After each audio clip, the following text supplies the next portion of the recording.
Oh, I'm in game, by the way. Are you? Next to you. Wait, what? Yeah.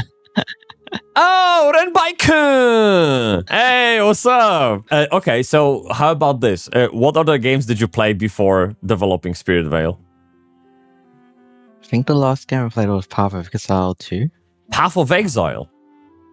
Yeah, the early access. That is like a huge gap between Path of Exile and SpiritVale in a way. Did you take any inspiration from it at all?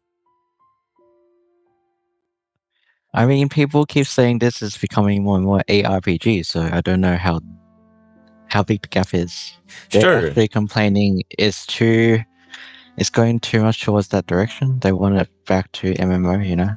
Yeah, I mean, I guess the RPG part is present in both games, yours and theirs, right? I mean, you build the character, which is like a common denominator in both games. So there are similarities, but I don't consider Path of Exile MMO at all. It's like it's more like the combat feel and the loot. You know, like as soon as I mention re-rolling, they're like, you know, it's going too much towards that. And in SpiritVale, you get a lot of loot. And the combat's quite active. There's dodge roll, you know, as well. My first comment when I played the game, your game, was, oh, I can't jump. It's because that was like the first thing I did. I just pressed space. Where's the jump? And the character rolled. I'm like, okay, that felt good. I did not expect that. The only game I remember not having jump was Guild Wars 1. I don't know if you played it. Oh no, I only played Guild Wars 2. Okay, so that's fine. Like Guild Wars 2 is terrible. Okay. In any case, what makes you say that? What makes you say that is because it's just badly monetized and it ruins the entire game for me.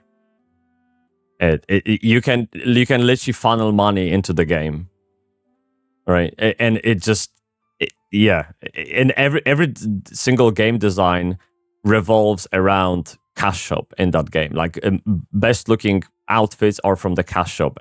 Entire homesteading system, which is like housing system, right? It is cash shop based. Like literally, you want any decoration, you just have to buy it. I'm like, come on, man! Like you can clearly see the NCSoft influence in there. It's just too much. And Guild Wars 1 was exactly the opposite of that. It was amazing. It felt great to play it. Everything was meaningful and obtainable. So that's my pet peeve with the game. But in any case, so you played Path of Exile. Can you tell me then, if you're not playing any games right now, what does your day look like? What does Phil do? During the normal day, do you do code like 12 hours a day? How's that working for you? Because you're alone, man. Like you're right. There's no one else on your team. I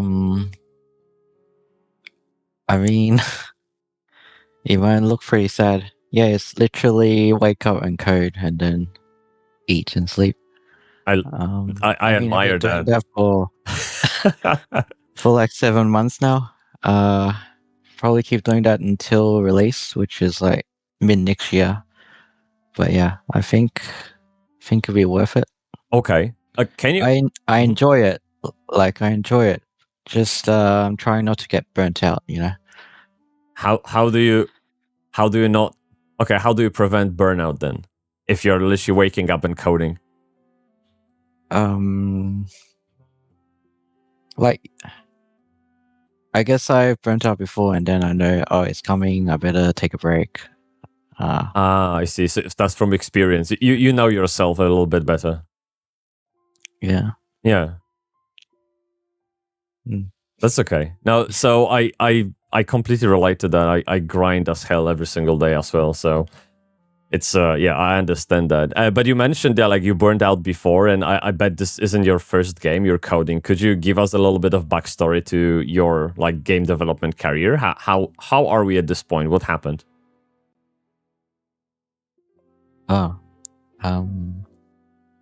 Yeah, I mean, I've had around 10 years experience, and this is my second personal game. Okay. So did you work for some kind of game studio before, or? Yeah, just small ones. Like actually came from mobile games. Okay. And then like this year actually didn't have any work. So yeah, I just started making my dream game.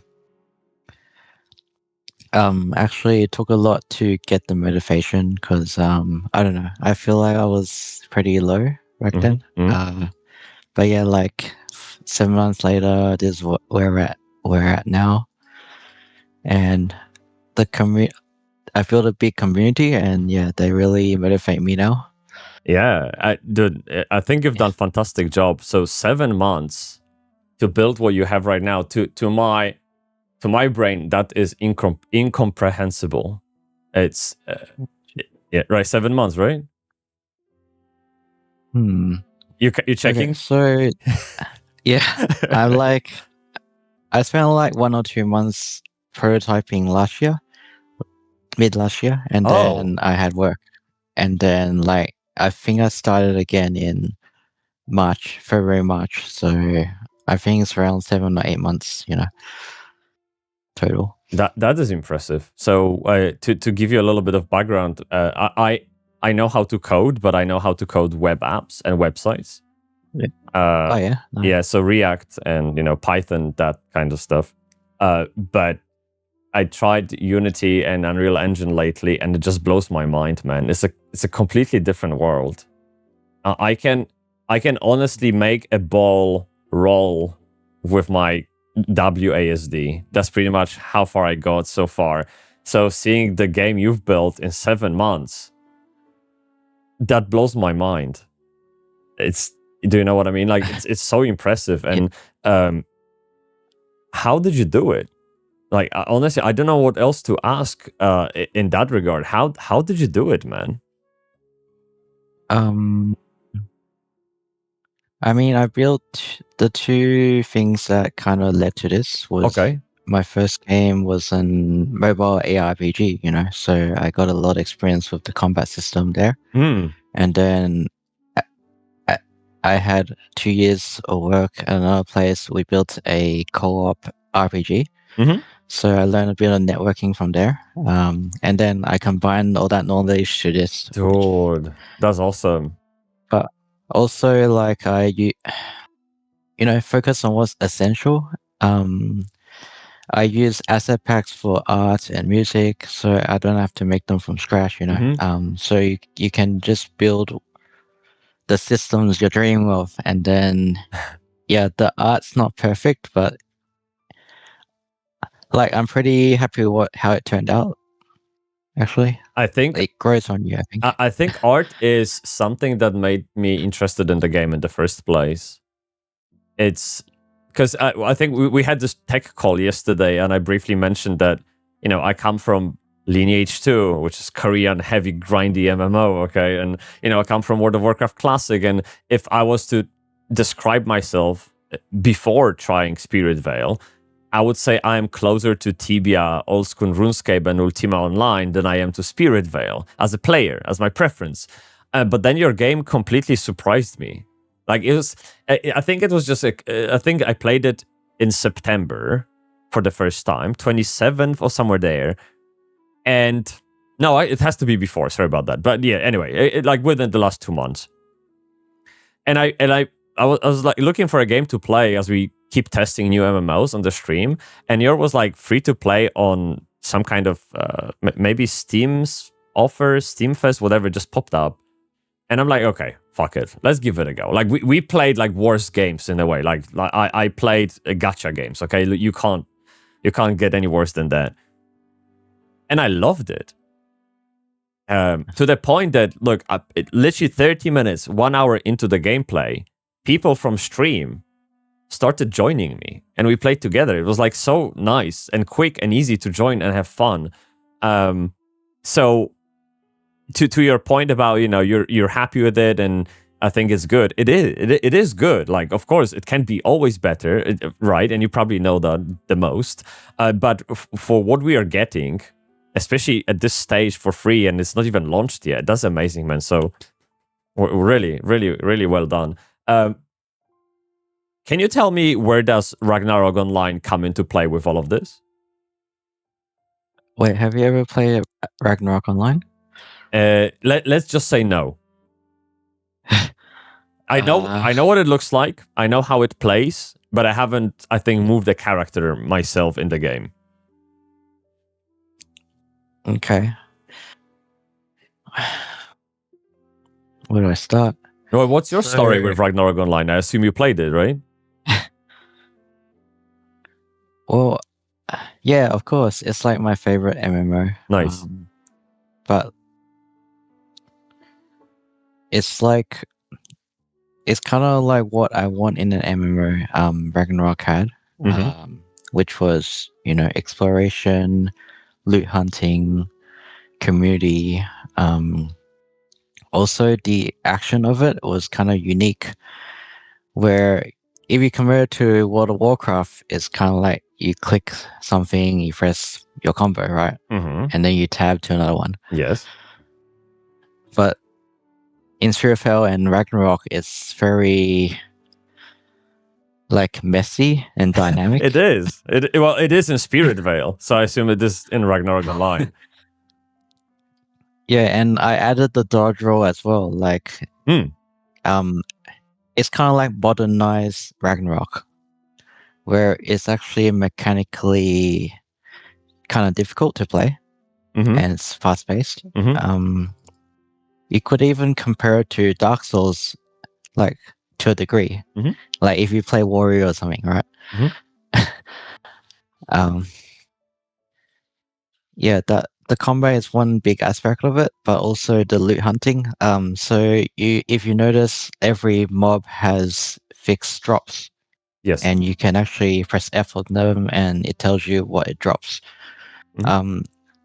I feel like that's kind of missing in a lot of RPG and MMOs, where it's all random, and you lose that loot hunting aspect. You can't port to a map and be like, all right, I'm going to farm here for an hour and try to get something, like the thing I'm hunting for. I see. So you made the loot tables a little bit more predictable in a way. Yeah, it's fully predictable, actually. Okay, so every item still has some kind of drop chance, right? It's just that you know where to grind it specifically. Yeah, and they have random stats, but yeah, that's part of, you know, people love RNG. Yeah, absolutely. I mean, I think that's the thrill of it. So you grind for 12 hours golems in some kind of graveyard in Lineage 2, and all of a sudden a staff drops, and like, fuck, that's like 200k, and like, you know, I'm gonna sell it and make money. So that's the great feeling, and I love those moments in MMO where that kind of investment of time pays back. That's awesome, man. So do I understand correctly that system didn't exist in Ragnarok Online? That's something you've added? Which system? The system that you can tell what items the mob drops.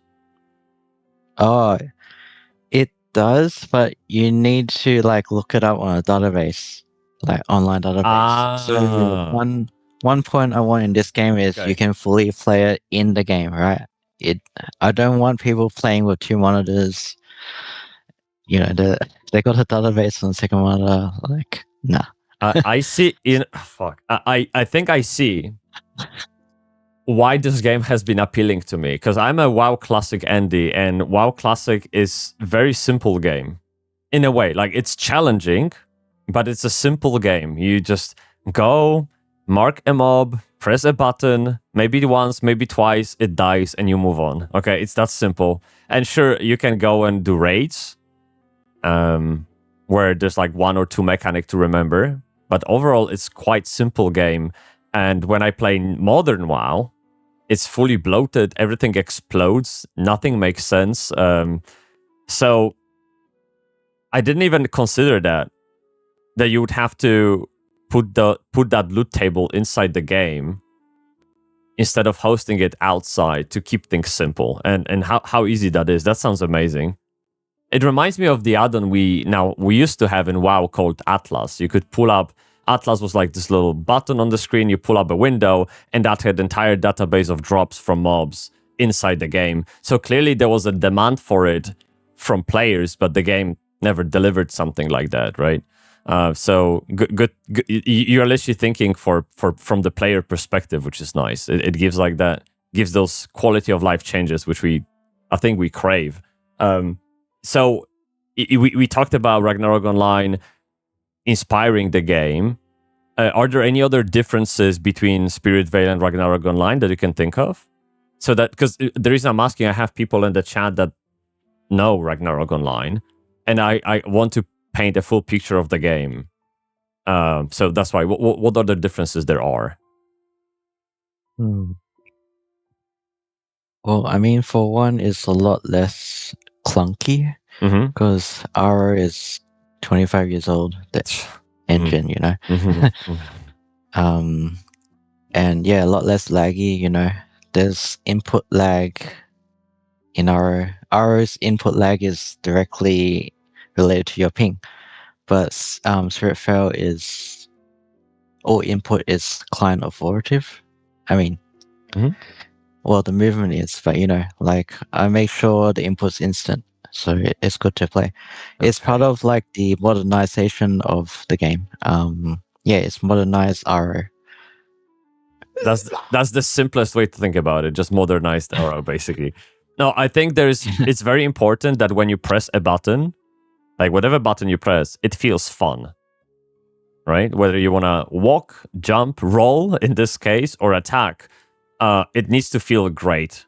And I think in SpiritVale, this is very captivating. Whether you just run around the city or you attack, it's very like fast-paced, chaotic, engaging, and you literally have to think what you're doing in the combat, especially. Like you have to avoid, move, think of elements, combine spells like that, Ice Shard and Thunderstorm, right? Combination for mage.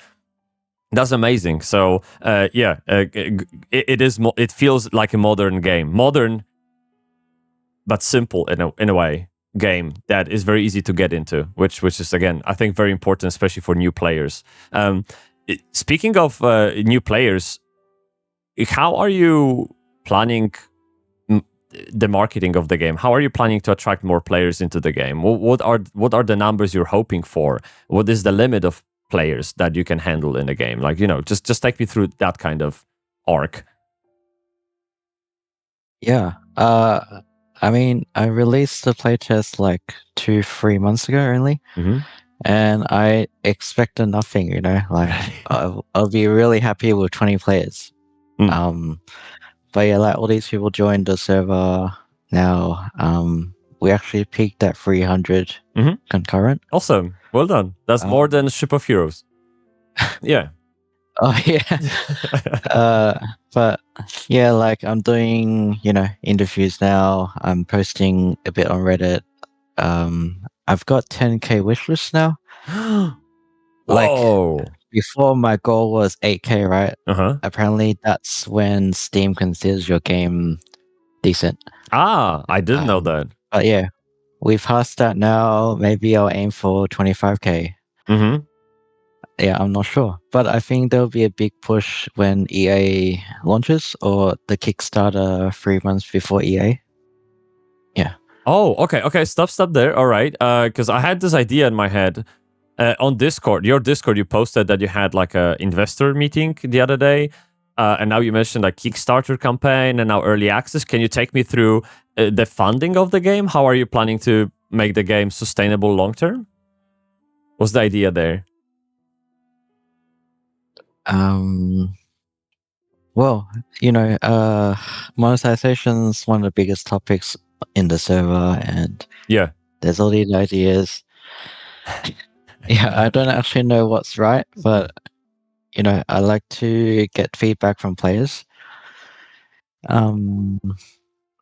Yeah, like at the moment we've landed on free trial and then buy to play, and then you got the cosmetic shop, which it sounds like you don't like.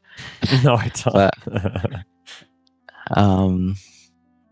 actually, I don't really love subscription myself, but it feels like I'm forced to play when I pay for it. But I like to play whenever I want. All right. I see that.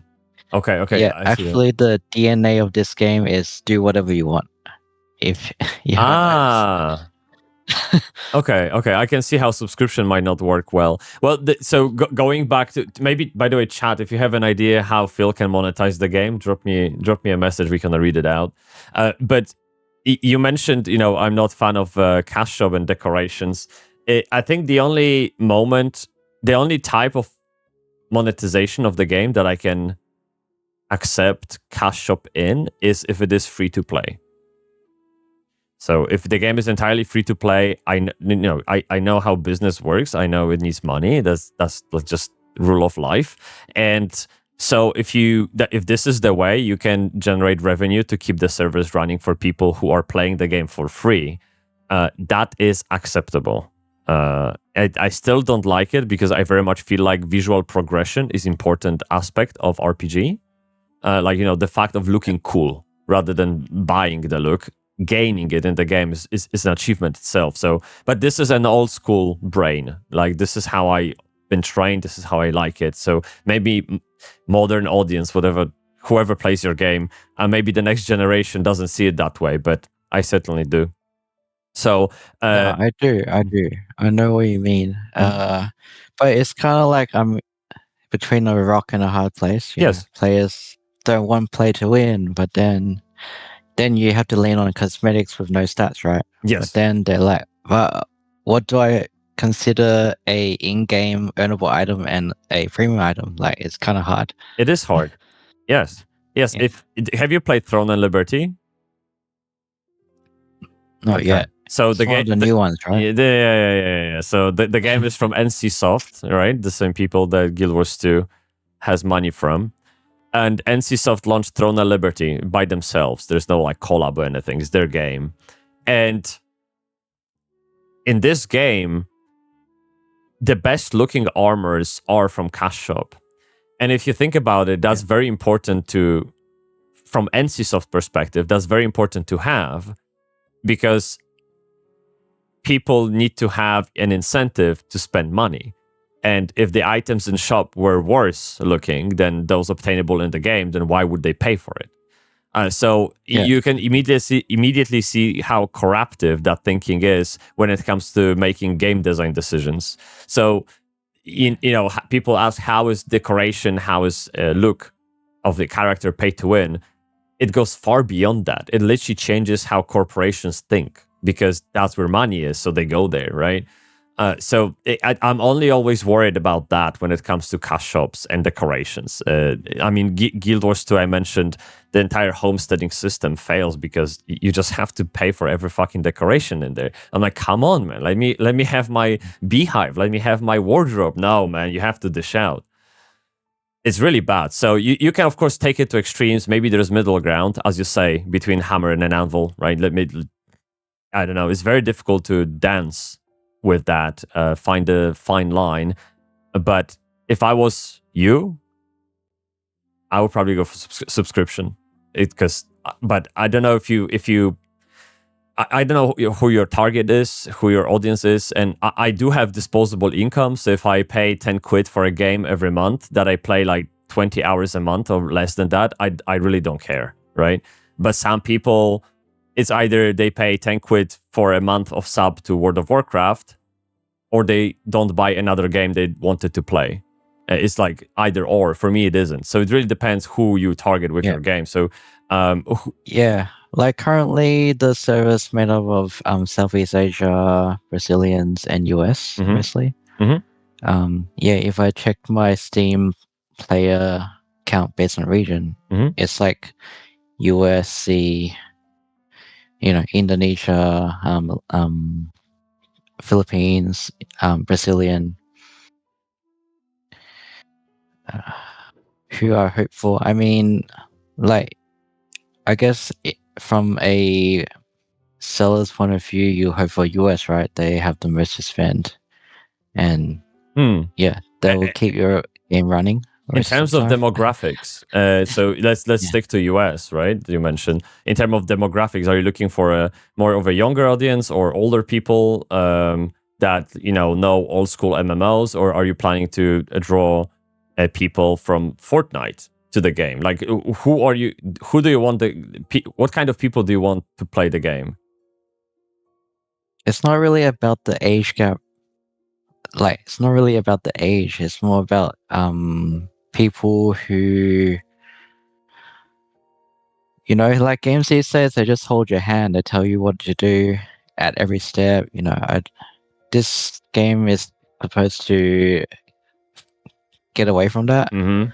Like, I feel like a society as a whole, we need to get away from that. You know, Yes. Yes. people need to think. They need to earn things. Yes. Like, that's where the real challenge, and that's when you actually feel like you achieve something. Yes. You know? Absolutely. When you try for stuff. Yeah. So hard Yeah. work. So like people who love my game, they're like, I gave them all these tools. They're the ones who put them together, and they find something unique. They find something broken. Mm-hmm. Like, that's the magic. It is. It really is. Do you know the game Apogea?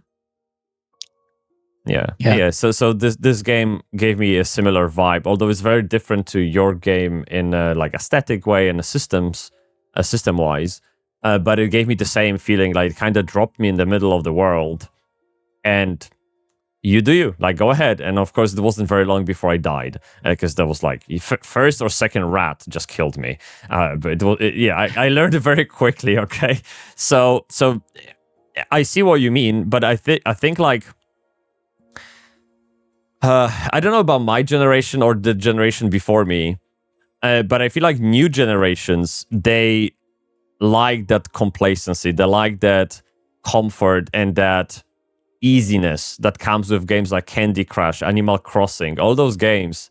And there is a reason why they break through mass market, is because people crave them. So because you're making the game a little bit more challenging, you are already kind of limiting yourself, which I think you should do. That's not like a negative thing, but you're niching down the game to a very specific market, which I think in majority is more experienced players. I don't think a 16-year-old Timmy will download SpiritVale and consider it fun. I think it will be people like me who play the game, who know the struggle, who find some kind of fulfillment from achievements in the game, and they stumble upon SpiritVale. It's like, what the? That looks like a Disney game. And then you log in and it slaps your face. Like, what did you think? You know? So, yeah, this is how it felt, man. Yeah. Yeah. Yeah, I don't know if it'll do well. Like, it sounds like it looks casual and then it's not. And that might be bad. Yes, well said. Exactly. It's really not casual. But speaking of the game loop, maybe, what do you think of the existing game loop? As in, okay, let me maybe give you a player experience, because you might be under the curse of knowledge because you're building the game. So as a person who'd never played RO, and as someone who just jumped in and played the game, the loop of the game is very simple. Go to a zone, level up, go to the next zone, level up. Okay, and you just kind of move on. So when does it end? What's next? And are you thinking of changing that, tuning it in any way? What's the next iteration of that kind of system? Take me through the progression of the game and the idea behind it. Yeah, well, we're kind of at the beginning where it's just base classes right now. There's a couple advanced ones. It's kind of hard to say, you know, because it's like they're in the baby form right now and they haven't fully grown yet. So hopefully with the new classes, there'll be more ways to play, and there'll be gear that facilitates that. In terms of end game, yeah, I think like one big thing is guild versus guild, like PvP. Wait, what? You're gonna have? Oh shit! Okay, I'm interested. Okay, go on. Yeah, that's like actually one of the biggest things in RO. Is it? Yeah. Okay. Yeah.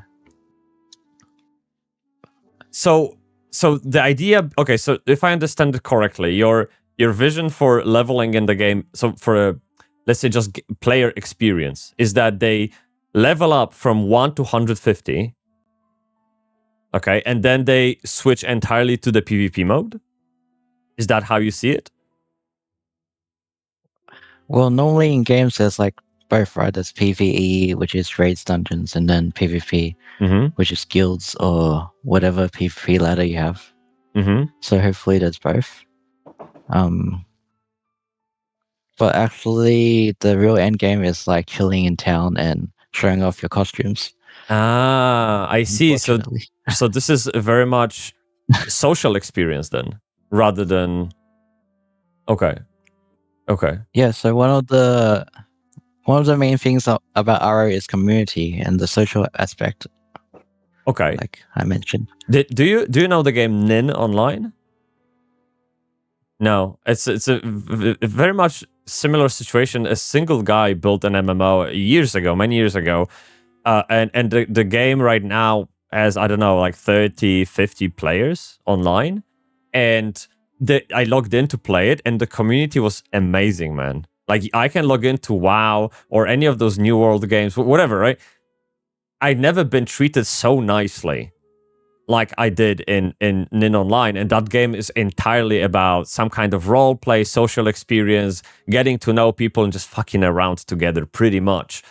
So, going back to SpiritVale, the concept is that I go through all those zones, I level up to 150, I go back to city, I show off my achievement, and help other people perhaps, maybe play around with PvP, join Discord to hang out outside of the game, just being part of the community on the max level, but there's nothing like beyond it.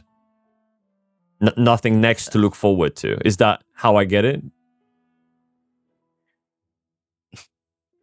Well, if you put it like that, but like part of the reason I built this is like it's meant to be a co-op game. It's meant to be a co-op experience. Maybe it's not quite there yet, but like, this game's meant to be hard, and through challenges you make connections. Like, you gotta get through that challenge together. Yeah, absolutely. Okay. And so can you give me an example of that challenge? That'd be raid, did you say?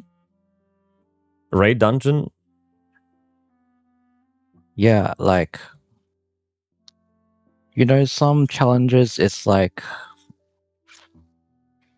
I feel like some challenges is the wrong kind of challenge where you gotta follow a instruction manual to the dot, or else you're kicked Okay, I see that. from the party. Yeah.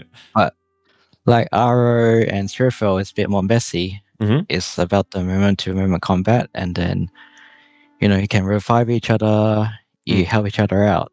It's not perfect, but no, I look, I didn't mean to say anything that if it implied it as a negative thing, I didn't mean it. I immediately think of old school RuneScape. When I played old school RuneScape a while ago, it was like last month or something. I had people logging in that played the game, and hear me out, 20,000 hours. It's crazy. I don't think I'm alive for that long. Okay, so people 20,000 hours they spend in OSRS, and they logged in and they had fun with me. So I think this is that something you're aspiring for? Is that what you want for SpiritVale? Just people hanging around, helping each other, guiding them, maybe sharing some stories, getting married, because that happens too, right? So is that what you want for the game? Yeah, like, exactly. That's amazing. And I feel like for some reason, Guild Wars 2, if you compare Guild Wars 2, the community is very different to a game like World of Warcraft. Yes. I'm not quite sure why yet. Yes. Why? But like, people will help you out when you log on to Guild Wars 2. I can tell you why. Because in Guild Wars 2, there's no vertical progression, so people are not toxic. There's no competition. There's no rivalry. So people can be just, I guess, friendly. That's what it is. Okay, one second. I have some people in the chat from your Discord. Let me just say hi, okay? What do we have? Okay, GPFSci says, never played RO. No, I haven't. No, I'm sorry. It is what it is. And then they follow up with, you get 150 and grind for items and cards, and then make new characters with build ideas. Okay, see, someone already making the gameplay for you. So you create alts and you create builds and you.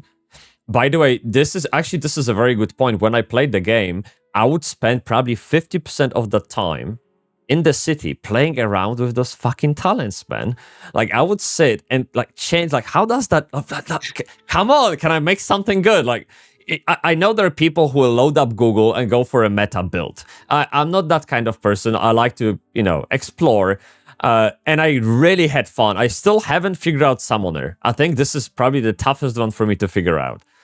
But Knight and Mage and having those elements is just crazy. I love this. So this is a good point from GP. Really nice, man. Also, Cloven MC Smoking says SpiritVale community is amazing, great people. So well done on bringing those aboard. I think, look, I started my entire content creation channel with an idea of bringing the best out of MMORPG community, really, because I've been part of WoW for a really long time, and then other sorts of games, even Throne of Liberty lately. And it's so easy to get into this toxic mind that players hate each other, everyone is just against each other. Like, it's really not that. We're all people behind the screen trying to have fun together, and it's so nice of you to, show everyone that is possible. I think this is, hats off, honestly, because not only the game is challenging, but also invites the good people. So it's like win-win, So really cool. Thank you, man. What do we have in here? It's hard to explain the Ragnarok Online vibe to someone who never played it. I think Phil did a great job. Of course, some things have to be lived. Like you can't really describe pain to someone. Like how painful is it? I mean, what do you say? Like you don't know. But hey, still, he helped me a lot to understand what's so good about RO and how SpiritVale is different. Summoner OP, Panda says. Wait, aren't you a summoner? I am, but dude, I don't know how to play this. It's so, like I tried so many summoners. Actually, did you delete the talent where you could share attributes with the summon? No, that's innate. I haven't put in any text to say that yet. But yeah, you share 50% of your equips. I thought that was a talent, man, like an attribute. 1 second. Oh, this is my it was way. Before it's changed now. Oh, okay. So one time I logged in, I was like, "Where's that talent? I loved it, man." And so you're saying this is innate now, like built in? Yeah. Okay, good. Okay, thank you. That's actually a very good idea. I like that because that saves me talent points I can spend on something else. Yeah, that's good. So I was playing around with like having the werewolf as powerful as possible. So even though Summoner is a caster, I was putting all the power gear, like all the power attack on me, so the summon would get better. That didn't work really, and then so I was like I'm constantly experimenting, man. So it's really fun. I think I'm kind of hyping myself up to play that game again. God damn it, Phil! What are you doing, Phil? Yeah. You build it the way you want to play, and it can go tank, strength, magic, support. Exactly. Summoner is very versatile, dude. What is the future of this game, man? Like, where are you taking this? Think about 5 years in the future. Where is SpiritVale in your dreams? Like, where do you want to be? 5 years. Yeah, I mean, if you're talking to investors, you're probably used to that question, man. So come on.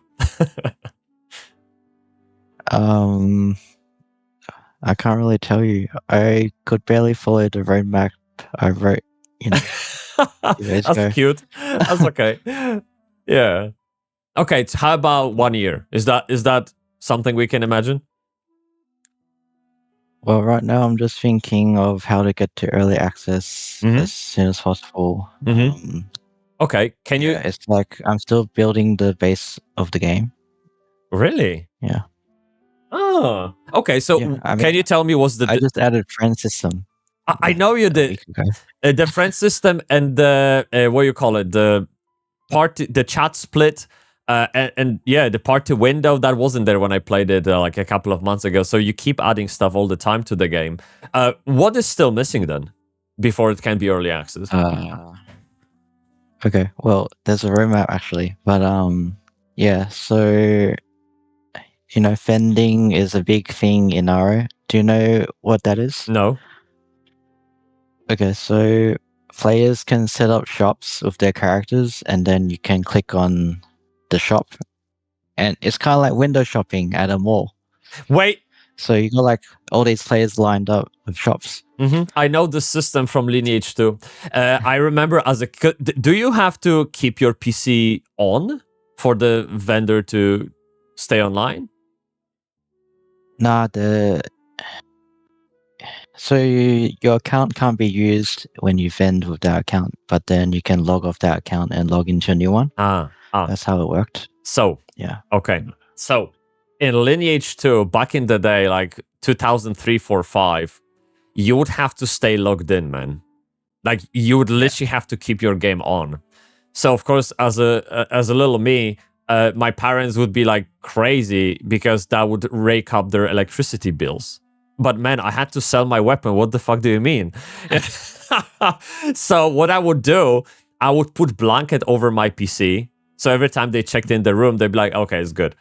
Of course, the PC didn't like it because temperatures would go up and stuff. Like we're talking old PC, okay? It wasn't very powerful, but it was fun times. And I love that vending system. So I didn't know you were bringing that in. Really, I think Soul's Remnant just added that like last month as well, and I loved it because you can just set up the shop and fuck off, do something else, and you go back to being rich. That's amazing. Yeah. What else is there on the map? Oh, no. I forgot my mug. Yeah, you can check the robot map channel, by the way. But you can ping me. Oh, okay. And what kind of mug? What's on the mug? No, because the first interview I had a blue mug, and I don't. Okay. I'm obsessed with the mug. Okay. So send me the link. Oh, you got it. I got it. Okay. I'm trying to make a advanced class every month. Priest is supposed to be this month, Paladin next. Ooh. Life skills a big system as well. Then there's a new gem system. Yeah. Okay, I can see why you are coding 12 hours a day. This is insane, man. How will Paladin be different to Knight? Maybe you should go to the Paladin channel, they'll tell you. But yeah, Paladin. I can do that. Yeah. It's a very iconic class in RO. All right. It's actually the top voted class right now. Yeah. What the hell? Really? Okay. And Necromancer is the guy that can like summon fiends. And how do you see Necromancer? Because I think everyone has different fantasy of a Necromancer, really. I think everyone just loves solo leveling, so they picked it. Yeah. I mean, Necromancer in Guild Wars 1 was my favorite because you could just have this army of fiends fighting on your behalf. Is that what you're looking for in SpiritVale as well? How many? Like probably like 5 summons max. Like I think in Guild Wars there was like 5, right? As well. Something like that. 5, 6, yeah. Yeah, you could increase the number as you leveled, but that was a cap, I think, yeah. Yeah. Interesting. No, I think it's gonna be awesome, man. Gunslinger. We already have Rogue, but there's also Blade Master. There's Localization. Yeah, Blade Master is for Warrior. Is that like... So wait, Blade... Also, that's like a job, like second job for Warrior. Yeah. Okay, cool. Gotcha. Okay. What I wanted to ask you about as the final big thing, what is your biggest fear when it comes to building SpiritVale? What do you think is the worst thing that might happen? Biggest fear? Yeah. Well, there's a few, right? But one is, everything looks fine and then people lose all their stuff. Yeah, that's one. So just so I understand, you build the game and people don't like it. Is that what you mean? Oh no, like something happens and they lose their progress. Ah, so more like a technical fear. So something goes wrong and you just wipe them, basically. Yeah, That would be bad, man. I mean, it's happened a bit already, but it did. What happened? Tell me. yeah. Oh, I don't know. Just some server issues sometimes. Okay, I guess that's why we have like hopefully, yeah. Yeah, hopefully it's all resolved by, like, has to be all resolved by early access. I mean, one fear would be like, there's so many games coming out now, and so many really good-looking games, right? Made by big teams, Blue Protocol, this massive open world game. So it's very easy for players to just,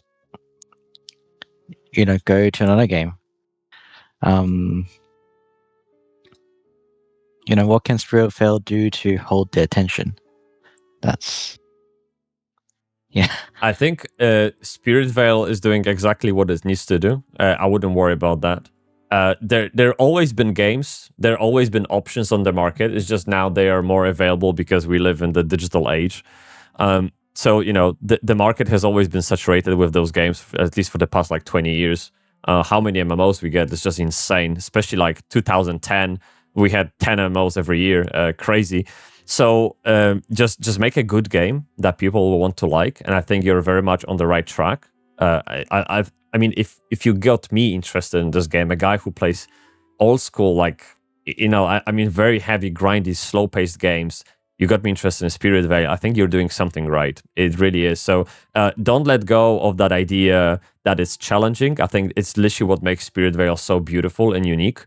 And there will be people complaining that it's hard, but it's good. You don't want to cater to those people. Just let them play Candy Crush, okay? And you keep the game going because it's perfect the way it is. Just don't lose that vision. And I think keep iterating on the idea. Listen to actual loyal fans who love the game for what it is and improve it based on that. And man, I think you're golden. There is always an audience for indie games, and there's always... If you think about AAA studios lately, they really don't do well. Those games are just either infected with woke virus, or they don't sell well, or they're like layoffs. It's just crazy. Have you seen the latest Nintendo Pokemon game? That shit looks like from 25 years ago on Game Boy Color. It's terrible. Okay. Really? Yeah. I haven't seen it yet. Yeah, it's bad. Like, literally, you know how I said I was just able to make the ball roll in Unity? I think if I spend 1 extra week, I could have Pokemon game.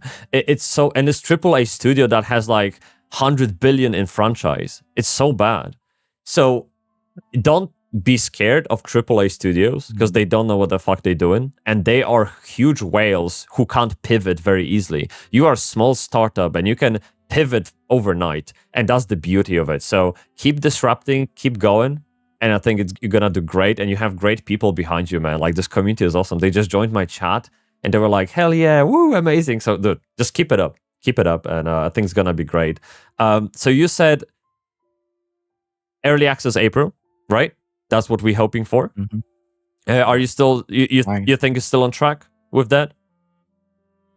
I mean, currently, yeah. Cool. Currently on track.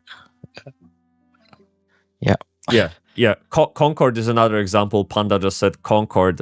Yeah, Ship of Heroes, Concord. Whatever. It's so bad, man. So there's that. And then... last question I had, how can people play SpiritVale for those who don't know? Where is it available? Just because we have some people in the chat that are not aware of the game, so could you tell them? Oh, I mean, it's on Steam playtest, SpiritVale. And is that going to be available until early access all the way? Yeah, okay. Of course. Okay, so there's no pressure to hop in now because it's going away. It's just available 24/7. Okay, cool. That's really awesome. Yeah. I'll just paste the Discord in Yeah, if you you can. don't mind. You can paste on my in my Discord as well, man. Chat, have we got big dick questions for Phil? Because I can yap all the time, but we have to be very aware. Phil lives in Down Under. I'm actually surprised you're not flipped on the screen, but in any case, you're like 12 hours ahead of me, or something like that. It's insane. So, big shout out for Phil for even staying up that long to talk to me. So thank you so much. If you guys have any question for Phil, drop them in the chat, and we'll very much pass on. Shipmaster says, I don't know anything about this game. See, I told you, there are people that don't know shit about this game, so I'm very happy to be the guy to bring the good news. Does it have advanced classes? So I think the question is about the second job kind of thing. Where are we with that? The last time I played, there was only mage. Have we made any progress with that? Yeah, there's 2 right now. Hopefully priest comes this month, hopefully. Hey, awesome.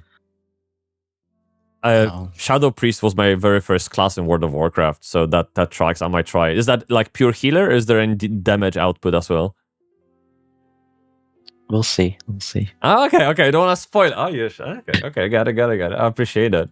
Okay, so Acolyte's becoming priest. Okay, and then Rogue becomes Shinobi. Okay.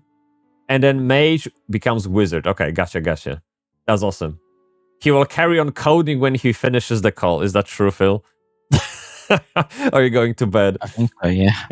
No. It's too early. Too early. Oh, yeah, you said like you stayed up until 6 a.m. or some shit. That was insane. Yeah. Shipmaster asked about the third advancement. That actually reminds me of Lineage 2 as well. Like we had Fighter that became Gladiator at level 40, and then at level 60 you advanced even more, and now you have like 3 or 4 class changes. So, dude, it's insane like how many old school systems you managed to pull into this little game. It's insane. So yeah, but yeah, people are like, Phil the G, that's my goat. You heard him. He said to listen to me, Phil. No, I didn't say that. What is this? Yeah, Phil is a G. There you go. Phil, you're awesome. I think you have a great community, really. And keep it up, man. And so thank you for popping in. Yeah, no worries. To answer your question, so this game's more going for the horizontal progression. That's a good question. About. So it's not really a first, second, third, fourth class game. Yeah, that's gonna be too vertical. So it's more like, you have a choice. You have many choices. Yeah. So I think vertical, horizontal progression. Where is that question? I missed it. No, someone asked if there's going to be third. Class. Third. Okay, yeah. Sorry. Okay, I thought about vertical and horizontal progression systems, but you are very much focused on the vertical progression. I don't think this. But the only horizontal is really a little bit of the outfits, right? The look, but most of it is very much vertical progression system, which is what I love. I love big damage numbers on the screen, and that works with me. No, it's about horizontal progression. Yeah. Okay. So what I recommend people to do, if they want to talk to Phil, join Discord, right? We can link your Discord. Let me see, and try the game. Like really, even if you play the game for like 4 hours, 10 hours chat, I think you can really get the idea of what Phil is trying to do. And you can definitely have something to say about the game that you might want to share with him in the Discord as a feedback, or even as a little pat on the shoulder to keep him going, because the dude is working like crazy hours to make this happen, okay? So a little appreciation, a little support is always welcome, I bet. Phil, thank you very much for coming. I really appreciate it.